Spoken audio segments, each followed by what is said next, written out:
as I play some light jazz in the background. Very nice. It's like my warm-up music. It's lovely. The audience is now getting to the stage where a Mexican wave could be slightly possible. I mean, it won't be brilliant, but it will entertain us nonetheless. Let's start it on this side, on the left-hand side, and move across. You're right. Go for it. There you go. Let's call it a Benedict energetic wave. ones there. Yes, Chip is quite right. We're going to try that one more time. Now, we've got 2 new contributors, but this time we're going to call it the Benedict wave. Okay, so it starts over on that side and sweeps across. 1, 2, 3, go.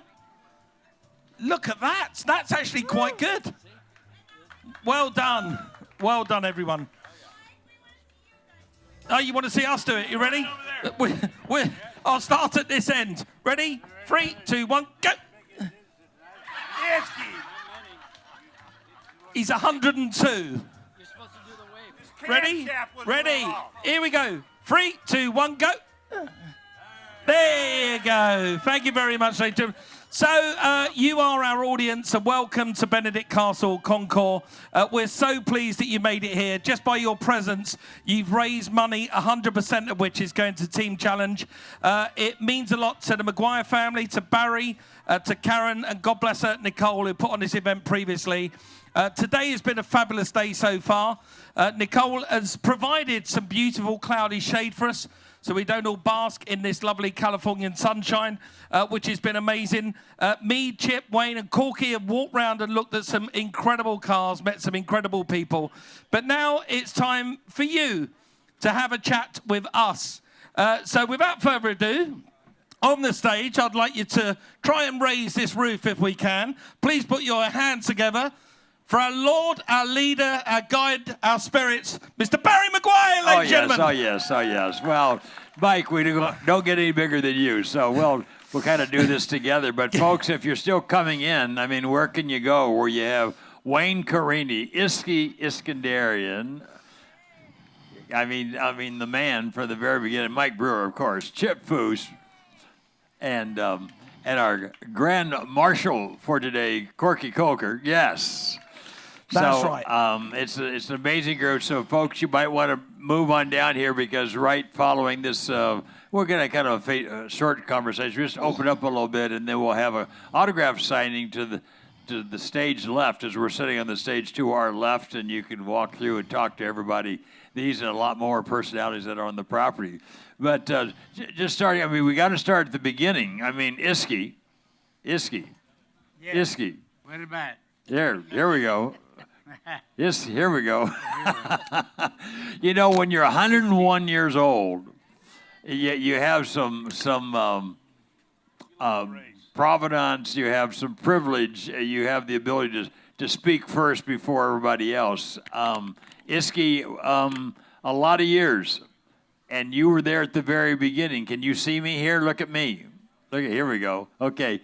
Can you give a little greeting can you just give a piece of what it was like back when you were first starting as a young man? Well, right. Well, in my neighborhood, every once in a while, we'd see these little gow jobs go by. Get up and go became gow. This car will get up and go, hot iron, and there were Model Ts usually stripped down to the bare central and made into a homemade racing car. And there were 2 in my neighborhood. That'd be 1933 or 4. And I didn't have a driver's license yet. And you could buy a Model T sitting in someone's backyard with 4 flat tires and buy it for $5. Can you believe it? And you drag it home. 2 years later, I'll get a driver's license. Hold on, I have a question. How long did it take to make that $5? Oh, yes, that was tough. Yeah? How long? We'd have to save up milk bottles for 2 cents a piece, and then we could go to the show on Saturday, theater. So how much money did you make in a month back then? Oh, very little. But I was lucky in junior high school. They had an electric shop, and they taught us how to repair radios there. And by golly, before long, I could make 75 cents to get a radio working that had quit. And you had usually a B plus was shorted out, capacitor was shorted out. So now I had money to buy gas at 12 cents a gallon. Whoa. And we could go to the beach and with a Model T and enjoy ourselves, you know. More close? Yeah, that's it. More close, please, Isky. And so that was the only way I had of making money. 75 cents to fix your radio. Yeah. And, And that was a lot cheaper than buying a new one then? pardon? How much was it to buy a new radio? Oh, maybe $10 or $15, I Holy imagine. smokes. You could get a But, Model T for $5, but you so could get I- a radio for 15. So I couldn't make any money repairing cars because I didn't know enough about cars yet. But that gave us a little money for gasoline to cruise to the beach or go to the mountains. And they had little car clubs, the 99-hour car club, the road runners, the gear grinders, and various things like that.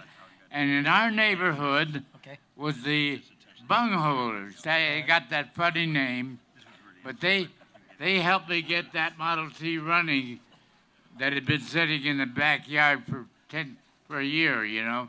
They got it running for me and showed me how to get it running.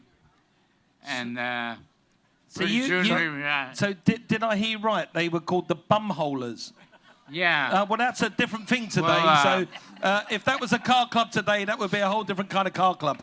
And it was a picture of a barrel on an angle with a bunghole in it. All right, okay. And Okay, But Ed, How things have changed in the last 100 years, eh? I have a question for you.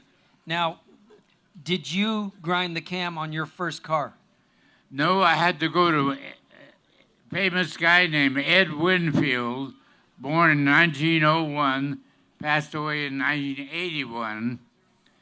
So, and he was one of the foremost authorities on racing engines and hopping up your passenger car engine. And he used to win a lot of races with his Model T race car in the 15s and the 20s. Wow. Yeah. So how many So- cars did you personally own before you ground a camshaft? Well, I knew I needed a special cam, and he made it for me, and he let me see his cam grinder he had made, and I was fascinated by it. So that's the way it's done. I'll be doggone. And what I year said- was this? 1939 or so. And I said, gee, I'm an apprentice in a machine shop now. And by golly, I could make one of those cam grinding attachments, but I don't know. And he showed me some of the tricks he could do with that cam grinding machine. And he knew I was interested, but I was really interested in finishing my hot rod. So, but after the war, he was right. I was interested in that cam business, and it was a high prestige job to be a cam grinder because it was a technical thing, you know. So I did, and he would have helped me, but I started on my own, and in fact, I felt like I was horning in on his business, but he had all the business he could handle. But in later years, after my business was going pretty good, my ambition was to make $100 labor a day. And by golly, after about 1 year, I was making 5 cams a day at $20 a piece. And how many radios? How much? How much what? I said, how many radios? Oh, I quit the radios now. I figured. So that's the way I learned. Wow, this is great. And I Coker, bluffed my way into the cam business and learned as I went along. And new people were coming into the sport, this hot rodding sport. And since I had learned from the older fellas in the beginning myself, I was somewhat of an old timer myself now, and I could help them get started in hot rodding. So what year were you an old timer? Well, after the war, I was an old timer. After the World War II ended. Wow. And so, Well, but I learned from the older guys. They would help us, new guys. And you could either join the club or just hang out with the guys. That's at the club. bumholers, by the way. It's okay. Bumholder Club. You didn't have to pay any dues. There that we way. go. Isky, it's amazing. Your stories can Yeah. go on and on, but we Ladies- have other guys here. Exactly. Give them a round of It's applause. ladies and Iskenderian. gentlemen. great. Unbelievable. How Unbelievable. good Have is him that? here. Coming up- I was going to say, Barry, Yes. going from Isky, which that fabulous story about the last 100 years of his life, a man who's just really only a couple of years behind him, Mr. Wayne Carini. Tell us about what it was like back in the day, Wayne, when you started out. Well, first time I met Ed, he asked me to come to lunch. So he called me one day in Connecticut. He says, "Could we have lunch?" I said, "When would you like to do that, Ed?" He says, "How's tomorrow?" Well, I'm in Connecticut. Yeah, okay, so. And so I postponed it 2 days, and I went out and had lunch with Ed. But he was telling the story about the 4 flat tires. So Ed told me that he'd save up money for a month to buy one used tire. It would save up just enough money in 1 month to buy a used tire, Corky. I don't want to hear about it. I don't want to hear about it. That doesn't mean they were too expensive, Isky. Was he buying them from your dad? Yeah, he was buying from my granddad. Okay. But I do remember the time you had that tea out on the dry lakes. SEMA, I was a chairman of SEMA, and we had your tea out on the dry lakes, and I sent you a set of tires, so I made up for all of that. New set of tires and some nice painted wire wheels for that hot tea that you drove. Corky, you got a lot of history here. Your granddad and your dad. I mean, speak to the early days history of Corky. Just give us all a little better appreciation of where this hobby came from. Well, I have been, I wasn't raised up in the antique automobile hot rod hobby. My dad says, "You were a pretty bad kid. You made all B's in college. That's beer and babes and banjos. So you come home, and I'm going to put you in charge of our vintage tires." And, my grandfather taught me how to plow behind a mule. He said, when the mule goes right, he said, that's G, and then mule goes left, that's haw. And so I plowed behind the mule, and it was crooked, and came back the other way, and he said, "Now I'm going to teach you something, son, about life. When you plow behind a mule, you keep your eyes on the end of the furrow, your eyes between his ears, and you will plow straight." Think about it. That is in the Bible about plowing straight. It's in the Bible about doing what is right always, but keep your eyes on your goal. So my grandfather, Corky Coker, we called him Pop. He was the youngest of 13 brothers and sisters. He graduated the 3rd grade and then went to work. And it was said of Pop Coker that he could lean against a Model A Ford and make it run better.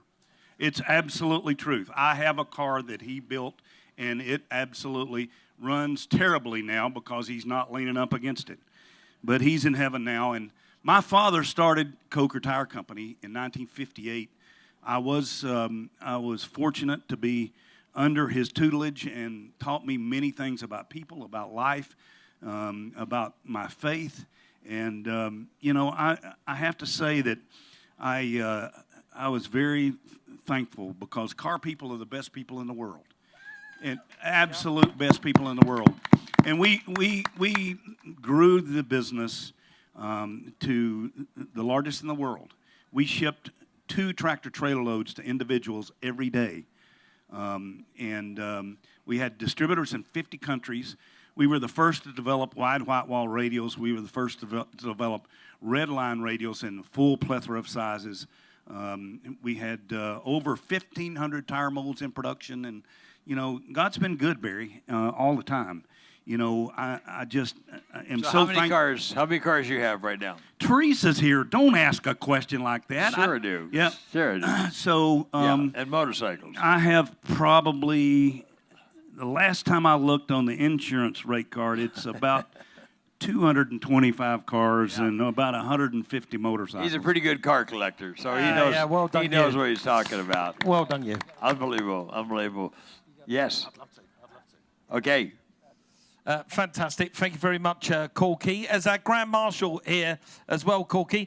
Chip Foose, we can actually literally visually start with your career because it's sat right there next to us on the stage. That's the car right there that kick-started your career. Is that correct? No, but it's one that I did very Early on. Yes. I started working when I was 7 years old with my father, but before that, my father worked with Gene Winfield. And I remember at the age of 3 years old going to Gene's shop on the weekends with my dad, watching them build cars. And then those cars would become Hot Wheels collectibles. So the cars that I watched them build, I had in my pockets. And then also, about 8 or 9 months after they had built the car, then the AMT plastic model kit came out. And I was at home putting together the same cars that I watched my dad and Gene build. But my father left Gene's shop in 1960. Just before 69, we moved back to Santa Barbara, which is where I was born, and my dad started his shop. And at the age of 7 years old, I started working with my father. And in second grade, after school, I would ride my bike to the shop. I'd work with him all day and then throw the bike in the back of the truck, and we'd ride home. But in 1984, I had a girlfriend that I built a Carmen Ghia for. And I bought the car, I completely tricked it out and gave it to her. What I had done is she was going to college. I bought the Carmen Ghia. She was driving a Plymouth Arrow at the time. She brought it down from college, and she used to come down every 2 weeks on the weekend. So she dropped off her Plymouth Arrow in front of my father's shop, and I gave her the keys to my Toyota pickup at the time, and I said, take this back to school, and I'll get your Plymouth Arrow fixed up because it was running horribly. So she left. Well, I had just bought the Carmen Ghia the day before she drove down. So I put it in the back of my father's shop. Now, I was working with my dad full-time at the time. So I did my day job working with my dad. And nights and weekends, I was working on this Carmen Ghia. And I completely stripped it down. Now, when I bought it, it was a total. A drunk driver had hit it in the back on the driver's side and went all the way through the front fender. So I fixed all the damage. And I completely built that car, had it all finished, and I lettered her name and her sorority backwards in the rear window, put it in the back, and I parked it right next to the Plymouth Arrow. And it was Friday afternoon when she drove down from school, and she pulled in right next to her Plymouth Arrow, and I walked out of the office and met her at the truck as she's getting out. And she looked at her Arrow and she says, "Is it done?" And I said, "Yeah, it's all good to go." She says, "Well, you could have washed it," because I just let it sit in the same place she dropped it off, never touched it. It was filthy dirty. And she says, "Well, you could have washed it." And then I pulled the keys to the Carmen Ghia out, and I handed them to her. I said, "Not that one, this one." And then she started crying, and that was really what I would say was the first overhauling ever, because I built that car and surprised her. Now, I spent 2 weeks doing it. And when I met Bud Brutzman, and we had filmed the pilot episode of Rides, which was before overhauling, he asked me how long it would take me to build a car that we could do on television. He says, "Do you think we could do it in 3 days?" And I said, "But no," I said, "but if I had a team of about 5 people, I could do it in a week." And that's exactly where overhauling came from. But I would say the Carmen Ghia was really the first car. But before that car, right before it, or actually, I'm sorry, right after the Carmen Ghia, now my girlfriend's father owned this 1969 Firebird right here, Pontiac Firebird. And about 2 months after I had given her the Carmen Ghia, his mother had passed away and gave him a brand new Buick that she owned. He inherited it. So he said to me, he says, "Do you want the Firebird?" Yes, I do. So he gave me the Firebird, and I completely redid that car by myself in 2 weeks. I stripped it down. I sent the motor, the transmission to a friend of mine who was a mechanic. I pulled the interior out, sent it to an interior friend of mine to fix whatever needed to be fixed. I straightened the body out, did the custom work that I wanted to do to it, and I painted it and reassembled it. And I did the whole car in 2 weeks by myself. Nobody else helping me other than where I sent it for the motor and the interior work. And it was the Carini Ghia and this Firebird that's what made me know that I could do overhauling the way we wanted to do it. That is a fantastic story, and she still dumped you after all of that, Chip. Not long after I gave her the Carini Ghia. Yeah, I know, how sad. She obviously didn't like the car that much. For me and Wayne actually have something to thank you for then, because me and Wayne, because of you telling a TV network that you can turn a car around in a week, me and Wayne are put under insane pressure on our shows to turn cars around in a week, and I wonder where they got that from, Mr. Foose. So thank you for that. So that was brilliant. Chip Foose, ladies and gentlemen. Ask me a question now. So, Mike, can I ask you a question? Go for it, Barry. Say, what's going on in your life? Let's talk about you just right quick and all your crazy you got so many programs going on, but can you kind of give us an update on how it's been a little while since we've seen you, so talk to us. So since I left in 2020, which doesn't seem that long ago, but it's now 3 years ago, or 2.5 years since I left this beautiful state of California. I've been back in England making wheeler dealers continuously. I've never stopped making it. It's thank you. Yeah, obviously some people wouldn't really like it. So I've been continuously making it. I think Motor Trend have been delaying some of the episodes appearing, but they are there. I've probably made 40, maybe 50 episodes that you haven't seen yet. They've just commissioned another 2 seasons on top of the one that I'm currently making. And the next season I'm going to make is going to be Down Under. So we're going to go Wheeler Dealers Down Under, mate, where I'm looking forward to seeing the cars down there like Holden Monaros and Utes and pickup trucks, and everyone talks like they're asking a question. So I'm really looking forward to doing that. What was Ed's car club's name? Bunghole. Bumhole. So you could start a car club down in Australia. If I started the Bungholers Down Under. The Bungholers Down Under, I'm likely the Bungholers Down Under. If I put that on a T-shirt, I don't think I'll make it out of Australia, to be honest with you. But no, my life has been very busy, Barry. Back in England, not only have I got a very poorly mother and a big family that I support, I'm the patron of a couple of charities. I've got some big businesses, and it is full on. You know, I'm full on and flat out. The pedal is never lifted in my life, thank God. And I've been working tirelessly since. More applause for working hard. Yes, just for working hard. I've been working tirelessly, but you know what?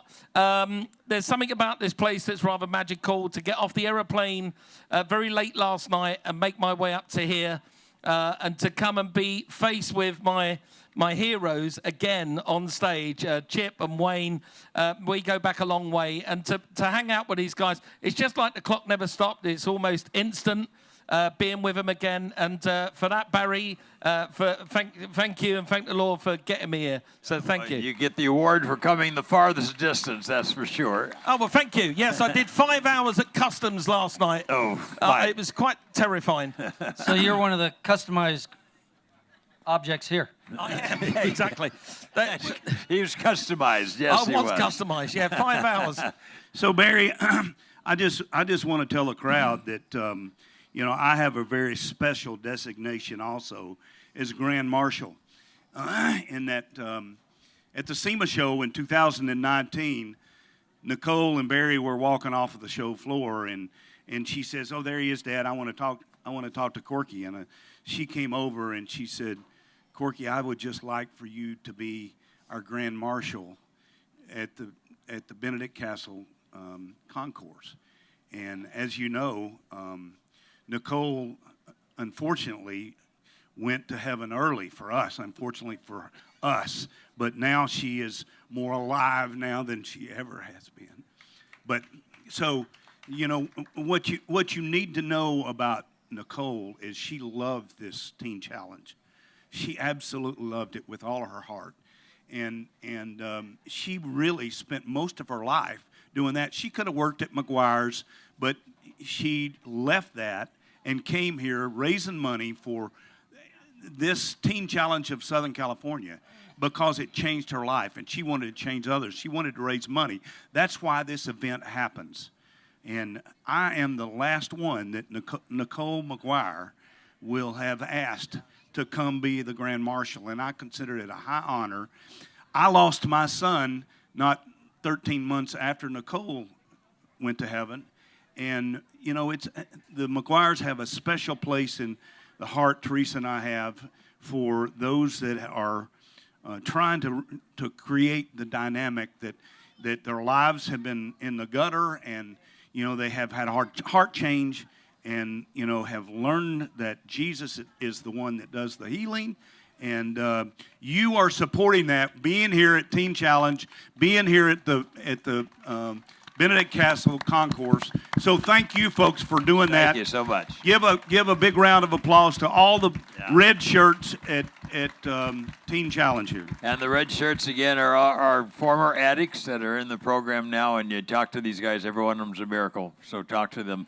Wayne, we've kind of cut you off. We had a little bit, but bring us up to speed. I mean, you're a busy guy, and you have a lot of things going on in your life that have been a little challenging for you as well, but you're flat out going as fast as anybody I know. So give us a little report before we go over new sign autographs. Well, I'm so happy that you brought up speed. So Chasing Classic Cars is not being filmed anymore, but we have new things out there. So I became one of the owners of Speed Vision. So we have a new network coming out. It's on Roku and Fubo and Amazon TV right now being That was streamed. the original, if you remember, it's the original Car Guy channel, Speed That's right, Vision. that's And right. Speed Vision is coming back. One of the original founders of it is there. Bob Scanlon called me one day and said, how would you like to own Speed Vision with me? Yeah. So we did that. We have a podcast, Talking Classic Cars, I'm doing with Jay Ward from Pixar Studios. And I'm doing another show, The Classic Bid, with Brad Phillips. And then I'm going to be starting filming in September On the Road with Wayne Carini. So it's sort of like On the Road with Charles Kuralt, except for we're just going to replace the last name as Wayne Carini. And I just want to go around the country and talk to people and ask them how they became car collectors and car nuts. And the show's going to be about the people. It's not so much about the cars or me. It's just about people. Yeah. Chip, any last thing about yourself you want to give a shout out for? I just want to thank you for having me here. It's a pleasure to be here. And, you know, I think that we're all extremely blessed to be able to share events like this Are we not? together. Yeah, we really We are. certainly are. Man. Ladies and gentlemen, one more time, before you get to meet us for real, right down here, where you can get something signed. I think we got some posters, Barry. Yes, Have we? we We've got do. some Yes, we posters do. we can sign for you. Please give it up Mike, for Mr. 1 minute. Yes, 1 minute. sir. So there's always been a discrepancy as to who's got the best mustache. So I want you guys are going to be the deciding factor. First and second. So anybody for Corky? Come on. Okay. It's who has the better mustache. Von, I won. Okay. you built this. This guy has a wonderful mustache, but mine is better because it's of higher altitude. But Wayne Carini, everybody for Wayne Carini. Okay. Sounds like a tie to me. Okay. Well, listen, ladies and gentlemen, before you get to meet them and actually go up and touch their moustaches, you can actually go up. They really like them rubbed, their moustaches. They really like that. So you can go and do that for real. Get a poster signed. Wayne Carini is going to be leaving us at 2, so make sure you grab him before he goes. The silent auction is ending at 1:30, so you've got just 25 minutes for the silent auction. After we've done the autograph signing session, this little amazing car that's been signed by everyone is going to be auctioned off live on the stage by yours truly. And Von, we're going to be auctioning this off. And all the money raised goes to support Teen Challenge, every single penny of it. So make sure that if you want this in your car collection, be here in about half an hour or so's time. In the meantime, ladies and gentlemen, Mr. Barry Meguiar, Yes, Mr. well, Corky Coker, we got- Mr. Wayne Carini, the wonderful Isky, and of course, Sir Chip Foose.